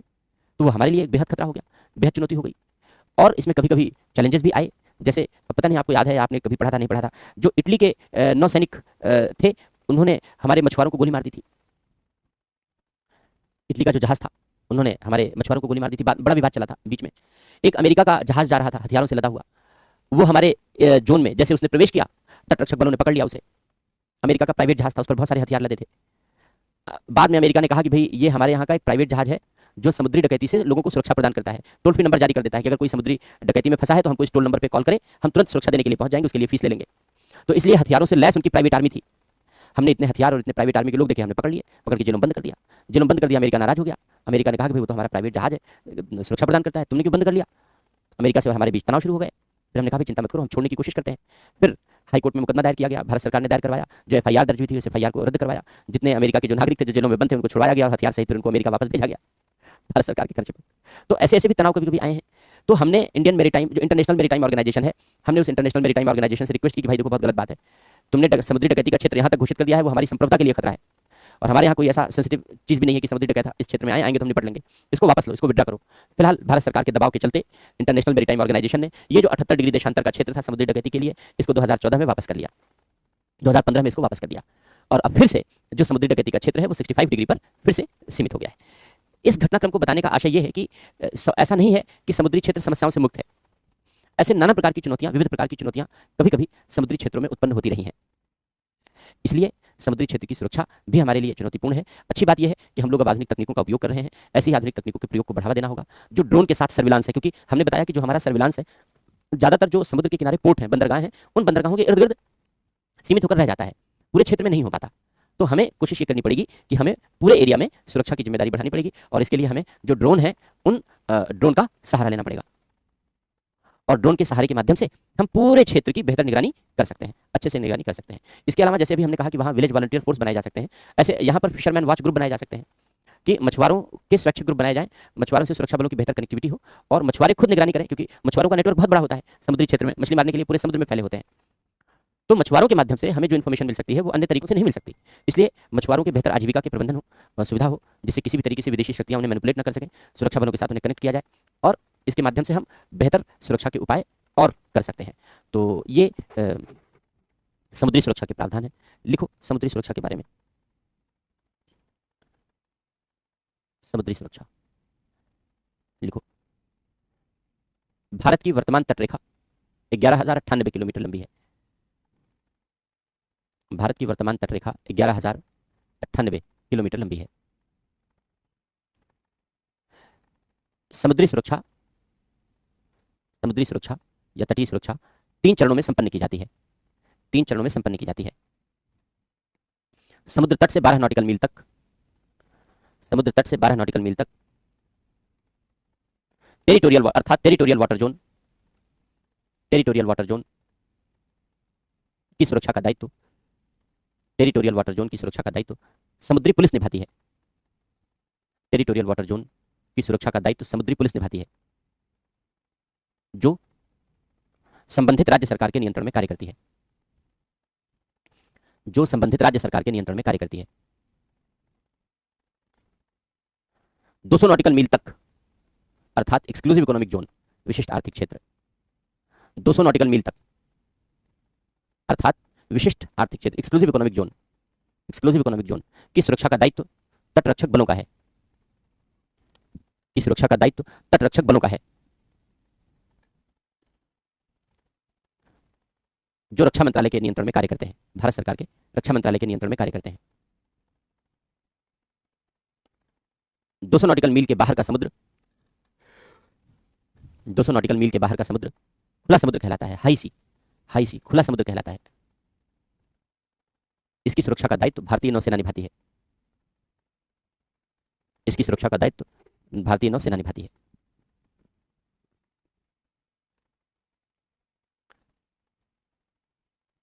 भारतीय नौसेना के नेतृत्व में, भारतीय नौसेना के नेतृत्व में तटरक्षक बलों और समुद्री पुलिस के साथ,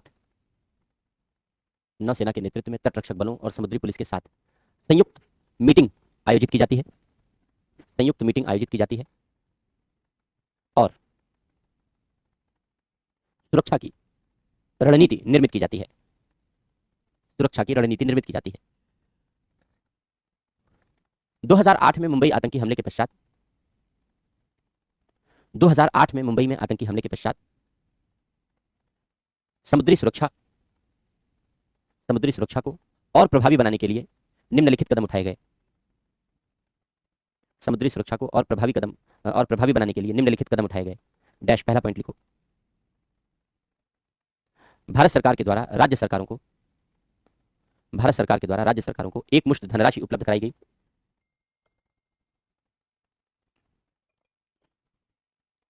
भारत सरकार के द्वारा राज्य सरकारों को एक मुश्त धनराशि उपलब्ध कराई गई, जिससे समुद्री पुलिस का आधुनिकीकरण किया जा सके, जिससे समुद्री पुलिस का आधुनिकीकरण किया जा सके और उसके गश्त की संख्या बढ़ाई जा सके, पेट्रोलिंग की संख्या बढ़ाई जा सके, उसके पेट्रोलिंग की संख्या बढ़ाई जा सके। दूसरा पॉइंट लिखो। मछुआरों को, फिशरमैन को, मछुआरों को इलेक्ट्रॉनिक पहचान पत्र दिया जाने लगा, मछुआरों को इलेक्ट्रॉनिक पहचान पत्र दिया जाने लगा, और उन्हें सुरक्षा के संबंध में जागरूक बनाया जाने लगा।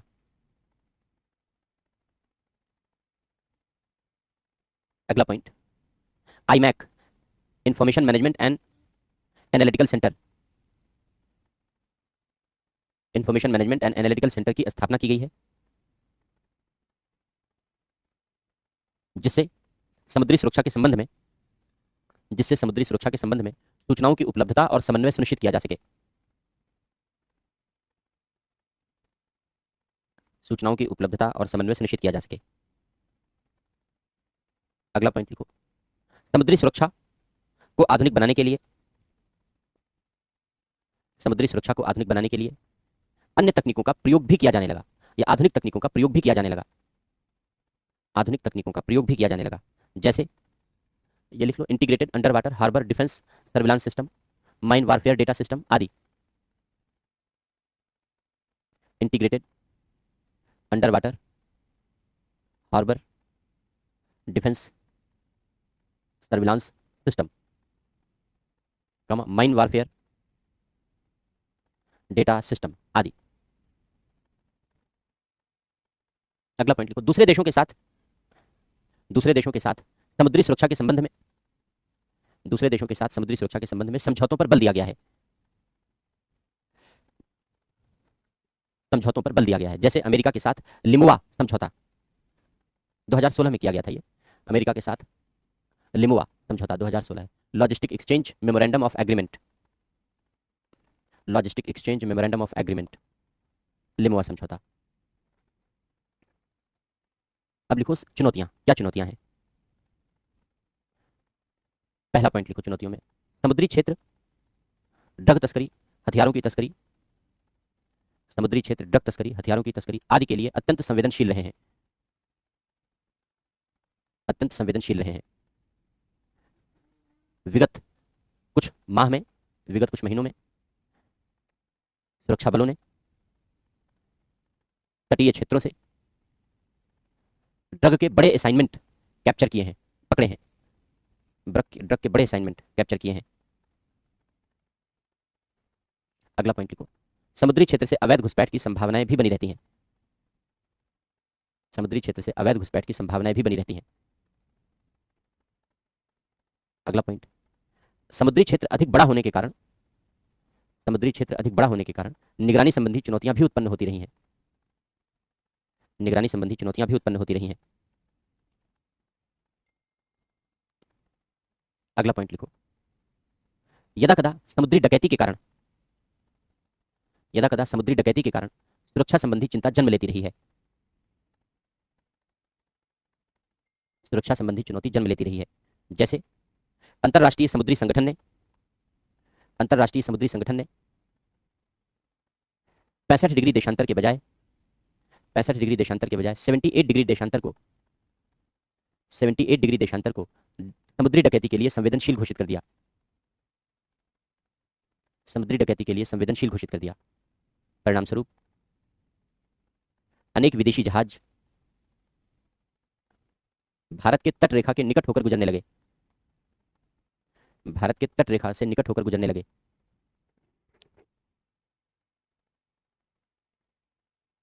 जिसने अनेक विवादों को भी जन्म दिया, जिसने अनेक विवादों को भी जन्म दिया। जैसे भारत के द्वारा अमेरिका के जहाज को कब्जे में ले लेना, इटली के नौसैनिकों के द्वारा भारतीय मछुआरों की हत्या, इटली के नौसैनिकों के द्वारा भारतीय मछुआरों की हत्या आदि। यद्यपि भारत सरकार के दबाव के पश्चात, यद्यपि भारत सरकार के दबाव के पश्चात अंतरराष्ट्रीय समुद्री संगठन ने, अंतरराष्ट्रीय समुद्री संगठन ने समुद्री डकैती के लिए संवेदनशील क्षेत्र को, समुद्री डकैती के लिए संवेदनशील क्षेत्र को पुनः 65 डिग्री देशांतर तक सीमित कर दिया है। 2015 से, 2015 से पुनः 65 डिग्री देशांतर तक सीमित कर दिया है।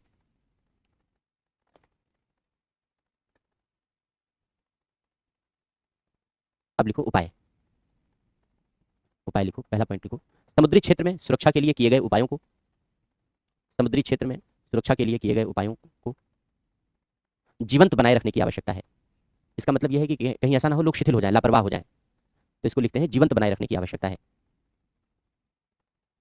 अगला पॉइंट, राज्यों की समुद्री पुलिस को गश्त की संख्या बढ़ानी चाहिए, राज्यों की समुद्री पुलिस को गश्त की संख्या बढ़ानी चाहिए। अगला पॉइंट, विभिन्न इकाइयों के बीच, विभिन्न इकाइयों के बीच प्रभावी समन्वय पर बल दिया जाना चाहिए, प्रभावी समन्वय पर बल दिया जाना चाहिए।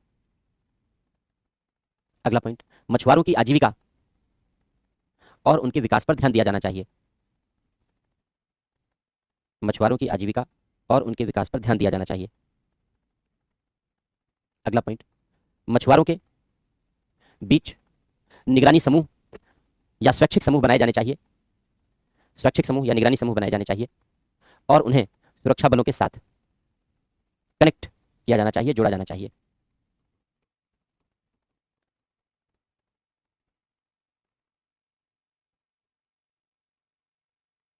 एरियल सिक्योरिटी यानी हवाई क्षेत्र की सुरक्षा।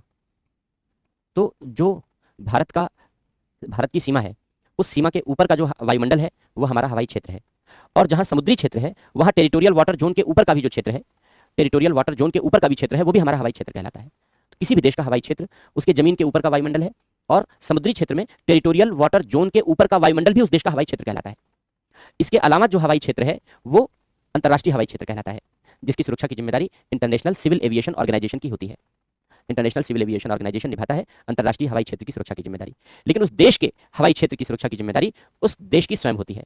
जैसे भारत की हवाई क्षेत्र की सुरक्षा की जिम्मेदारी भारत के जो नागरिक उड्डयन मंत्रालय है, मिनिस्ट्री ऑफ सिविल एविएशन है जिसको कहते हैं, नागरिक उड्डयन मंत्रालय के अंतर्गत एक ब्यूरो ऑफ सिविल एविएशन बनाया गया है।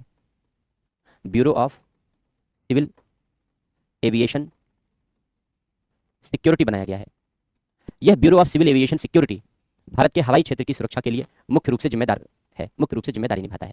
तो हमारे हवाई क्षेत्र की सुरक्षा की जिम्मेदारी bureau of civil aviation security की है। और इसके अलावा जो हमारी एयरफोर्स है, जरूरत के आधार पर एयरफोर्स की भी मदद ली जाती है, एयरफोर्स की भी सहायता ली जाती है। तो ये दोनों मिल करके भारत में हवाई क्षेत्र की सुरक्षा करते हैं। ये जो बंटवारा है ये शिकागो कन्वेंशन 1944 के आधार पर किया गया।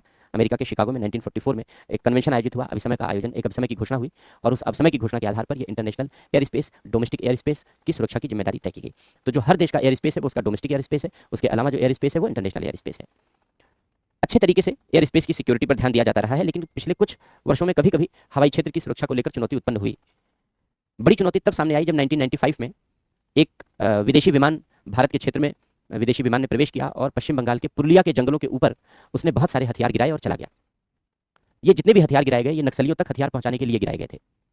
ये हमारे हवाई क्षेत्र में एक बड़ी सेंधमारी थी, सुरक्षा के लिए एक बड़ा चैलेंज था।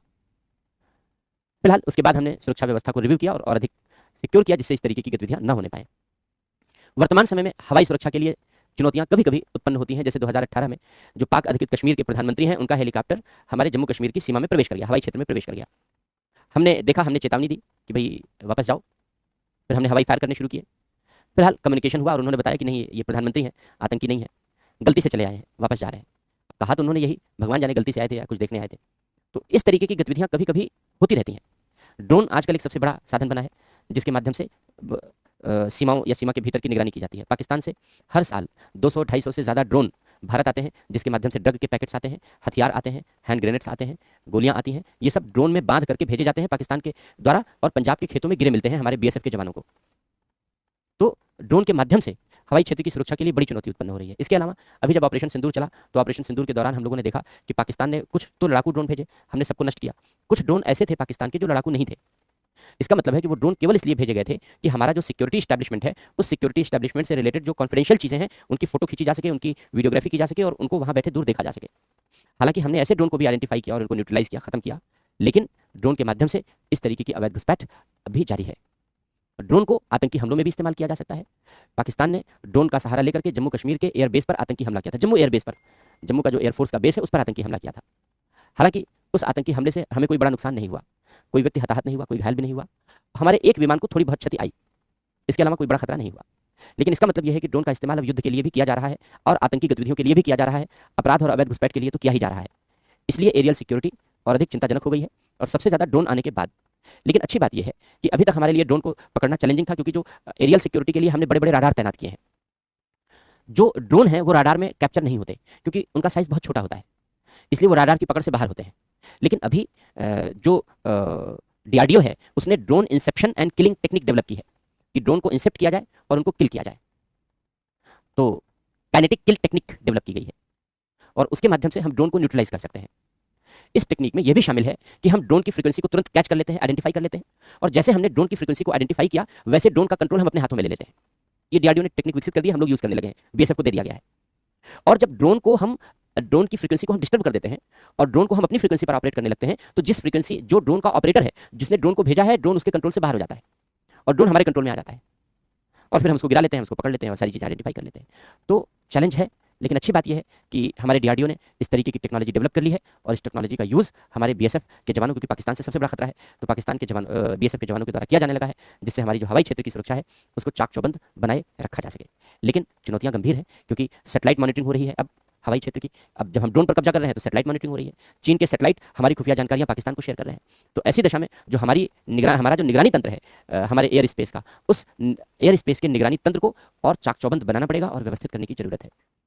स्टील्थ टेक्नोलॉजी से जुड़ी हुई चीज़ें हमें बनानी पड़ेंगी, यानी जो रडार और इंसेप्शन में ना आए। तो इसके लिए हमें लगातार शोध करने होंगे और आगे बढ़ना होगा। और भारत ने अभी ऑपरेशन सिंदूर में हमने दिखा दिया कि हम किसी भी तरीके का हाईटेक वॉर लड़ने में सक्षम है, क्योंकि पाकिस्तान को हमने खूब डैमेज किया, लेकिन भारत में हमारा डैमेज नहीं हो पाया। शुरुआती दौर में 1-2 विमानों का डैमेज हो गया, और 1-2 विमानों का डैमेज इसलिए हो गया क्योंकि हमारा आकलन अच्छा नहीं था। हमने पाकिस्तान को कमज़ोर आंका, और हमें ये नहीं पता था, क्योंकि हमें पता था हमने पाकिस्तान के एयर सर्विलांस को हमने अपने कब्जे में ले लिया। यानी पाकिस्तान अब हमारी निगरानी नहीं कर सकता था, क्योंकि हमने पाकिस्तान के एयर सर्विलांस पर कब्जा कर लिया। लेकिन हमें यह नहीं पता था कि हमारी एयर सर्विलांस चीन कर रहा है, और चीन अपने सैटेलाइट के माध्यम से हमारी एयर सर्विलांस करके पाकिस्तान को जानकारियां शेयर कर रहा है। इस चक्कर में हमारे विमान धोखा उठा गए, क्योंकि हमने तो ये सोच लिया कि हमने पाकिस्तान के एयर सर्विलांस को कब्जा कर लिया, पाकिस्तान अब हमारी निगरानी कर नहीं पाएगा, हम जैसा चाहें वैसा काम कर सकते हैं। लेकिन हम धोखा खा गए। हम धोखा इसलिए खा गए क्योंकि हमको ये नहीं पता था कि चीन सैटेलाइट के जरिए जो हमारी एयर सर्विलांस कर रहा है वो जानकारी पाकिस्तान को लीक करेगा, पाकिस्तान को शेयर करेगा। अगर हम इसको आइडेंटिफाई कर लिए होते, इसको पहचान लिए होते, तो जो हमारे 2-4 विमान का नुकसान हुआ, पायलट का नुकसान नहीं हुआ, पायलट सुरक्षित वापस आ गए हमारे क्षेत्र में, लेकिन विमानों का जो नुकसान हुआ वो नुकसान भी नहीं होता। तो यहाँ हम चूक कर गए, क्योंकि हमें लगा कि ये हमारी और पाकिस्तान की केवल सीधी लड़ाई है, और आतंक की लड़ाई थी। हमें यह नहीं पता था कि पाकिस्तान का साथ देने तुर्की उतर आएगा, अजरबैजान उतर आएगा, मलेशिया उतर आएगा और चीन उतर आएगा। यानी जो हमारी 2 देशों के बीच लड़ाई है, इन 2 देशों के बीच लड़ाई में पाकिस्तान का सहयोग चीन, तुर्की, अजरबैजान, मलेशिया जैसे देश देने वाले हैं। हमने ये कल्पना भी नहीं की थी। हालांकि तुर्की, मलेशिया, अजरबैजान की कोई चिंता हमें नहीं थी।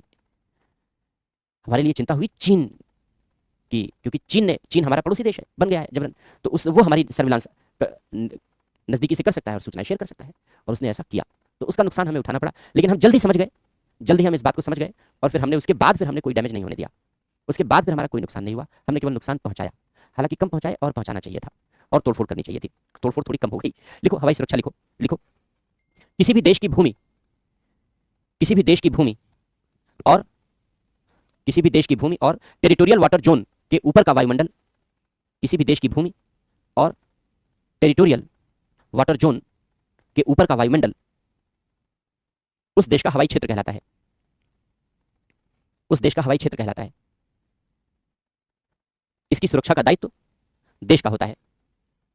इसकी सुरक्षा का दायित्व देश का होता है, यानी देश की सरकार का होता है। इसके अतिरिक्त वायुमंडलीय क्षेत्र, इसके अतिरिक्त वायुमंडलीय क्षेत्र इंटरनेशनल, अंतरराष्ट्रीय हवाई क्षेत्र कहलाता है। इंटरनेशनल एयर स्पेस कहलाता है। इंटरनेशनल एयर स्पेस अंतरराष्ट्रीय हवाई क्षेत्र कहलाता है। और इसकी सुरक्षा का दायित्व,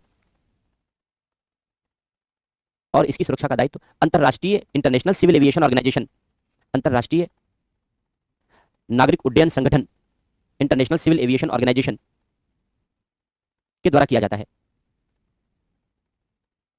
इसकी सुरक्षा इंटरनेशनल सिविल एविएशन ऑर्गेनाइजेशन के द्वारा की जाती है। शिकागो अभिसमय 1944 के द्वारा यह निर्णय लिया गया है। शिकागो अभिसमय 1944 के द्वारा यह निर्णय लिया गया है। तरह चेंज करके लिखो। भारत में हवाई क्षेत्र की सुरक्षा का दायित्व, भारत में हवाई क्षेत्र की सुरक्षा का दायित्व bureau of civil aviation security निभाता है। Bureau of civil aviation security निभाता है।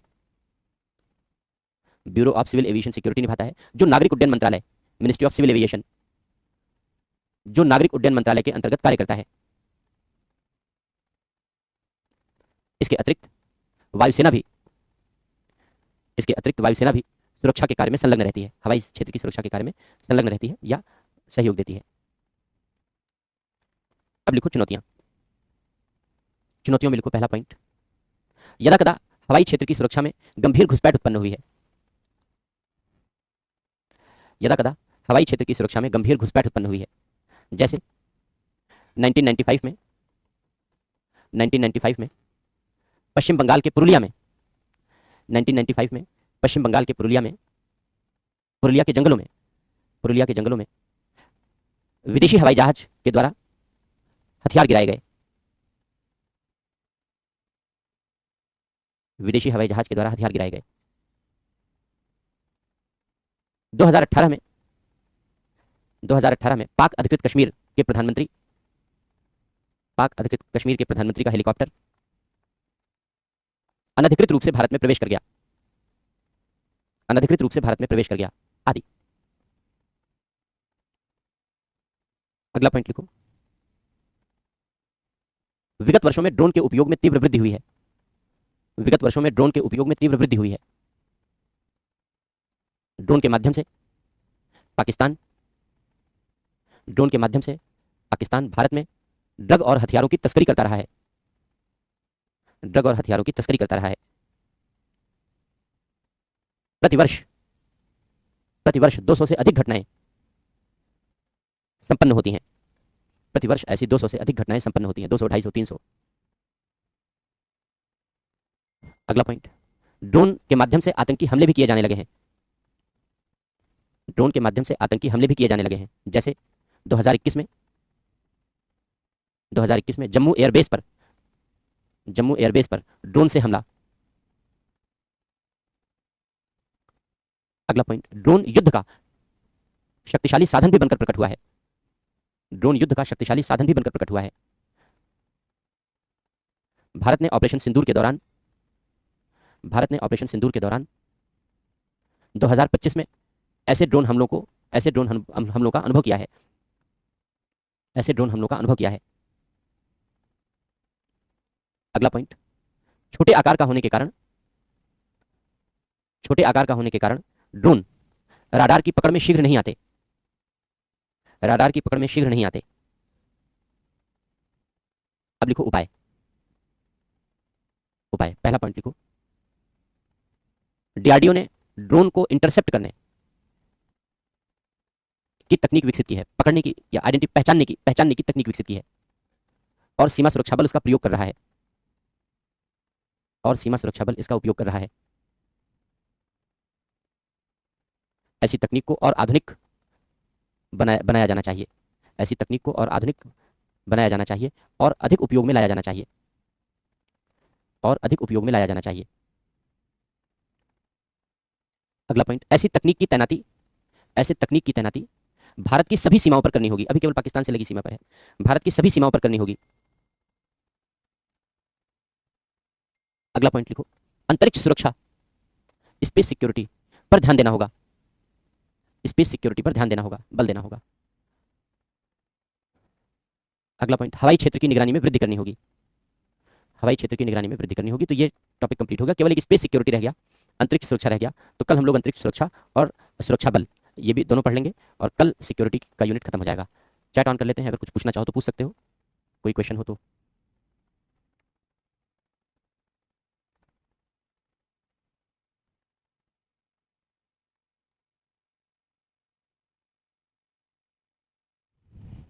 ठीक है। Thank you.